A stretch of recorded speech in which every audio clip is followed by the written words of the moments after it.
Hello, Miriam Slozberg here of Miriam Reads Tarot. I hope you're doing well. So today we're going to talk about the 5 tarot reading myths that need to be busted right now.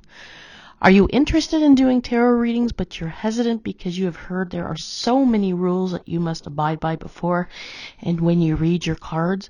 Well, as you know, there are many misconceptions about tarot as it is.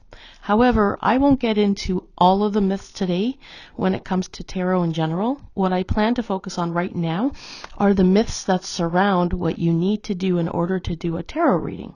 And hopefully, after you read this, you will know what you can do when you do a tarot reading. Are you ready? All right, let's bust 5 myths right now about what you need to do when you do a tarot reading. Okay, myth number 1. You must put a load of crystals on your cards to cleanse them before using them. Okay, no you don't. Cleansing your cards is a good idea before you begin to read them, but that doesn't mean to involve throwing a bunch of crystals on them. You don't have to do that at all. There are many ways you can cleanse them. You can leave the cards on your windowsill overnight so the moonlight is exposed to them. You can also say a cleansing prayer or throw some kosher salt on them and yell out, "Now you are clean." Whatever your definition of cleansing happens to be, that's good enough. All right, myth number 2. You must light incense, use crystals, and make your surroundings mystical during a reading. You can choose to create a mystical setting or not while you're doing a reading. I mean, if you don't like incense, then don't use it. If you don't have crystals, then that's fine too. If your bedroom is not made up and the covers are not tidy on your bed, but that's the place where you want to do your reading, well, by all means, do it. Okay?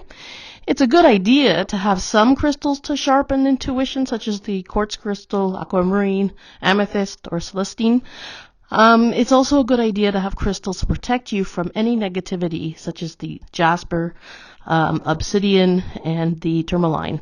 Or any of that, you can call upon Archangel Michael and simply ask for protection. That'll work just as well. So in other words, protection is necessary because you only want your guides to deliver the messages through the cards, not any posers. So, I mean, using crystals is an option, but using some sort of protection is a good idea. Okay, myth number 3. You must use a dark velvet cloth to cover your table. It is said that it is recommended to store your cards in a dark case because it does help keep the negative forces away. However, you can read your cards on any type of surface if you want. If you want to read your cards on your bed, go for it. If you want to read your cards on your wooden or white kitchen table without a tablecloth, go for it. If you want to read your cards on a picnic table, go for it. You get the point. Myth number 4. You have to be a spiritual, enlightened being to do readings. No, no, and no. Get that notion out of your head right now. You do readings because you want to do readings. And you don't have to change who you are while you do readings. That is unless you want to. I mean, if you like to cuss, and if you're the procrastinating type, or if you refuse to forgive your old high school bullies from back in the day, because why should they deserve forgiveness, which is another topic that I may go over in the future, don't change for the sake of doing readings. Just keep being you, the human you, not the enlightened you, unless, again, that's your choice to become that way. All right, myth number 5. You must start reading with the Rider-Waite Tarot deck if you're a newbie. Absolutely not. That is not the deck I started with anyway. And that is not the deck that I have ever used for readings. Why? Because I was never attracted to that deck at all. You choose the deck that you want. You choose the deck that you're the most attracted to. And all you need to do is go to your local metaphysical shop and pick one up, or just buy a deck that you know you'll love on Amazon or Etsy.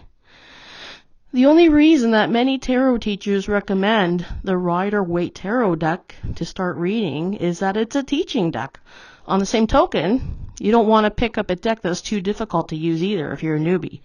So just rely on your intuition when it comes to you picking out the cards that you want. The deck that you want. It is because it's telling you that the deck that you're attracted to is the right one for you.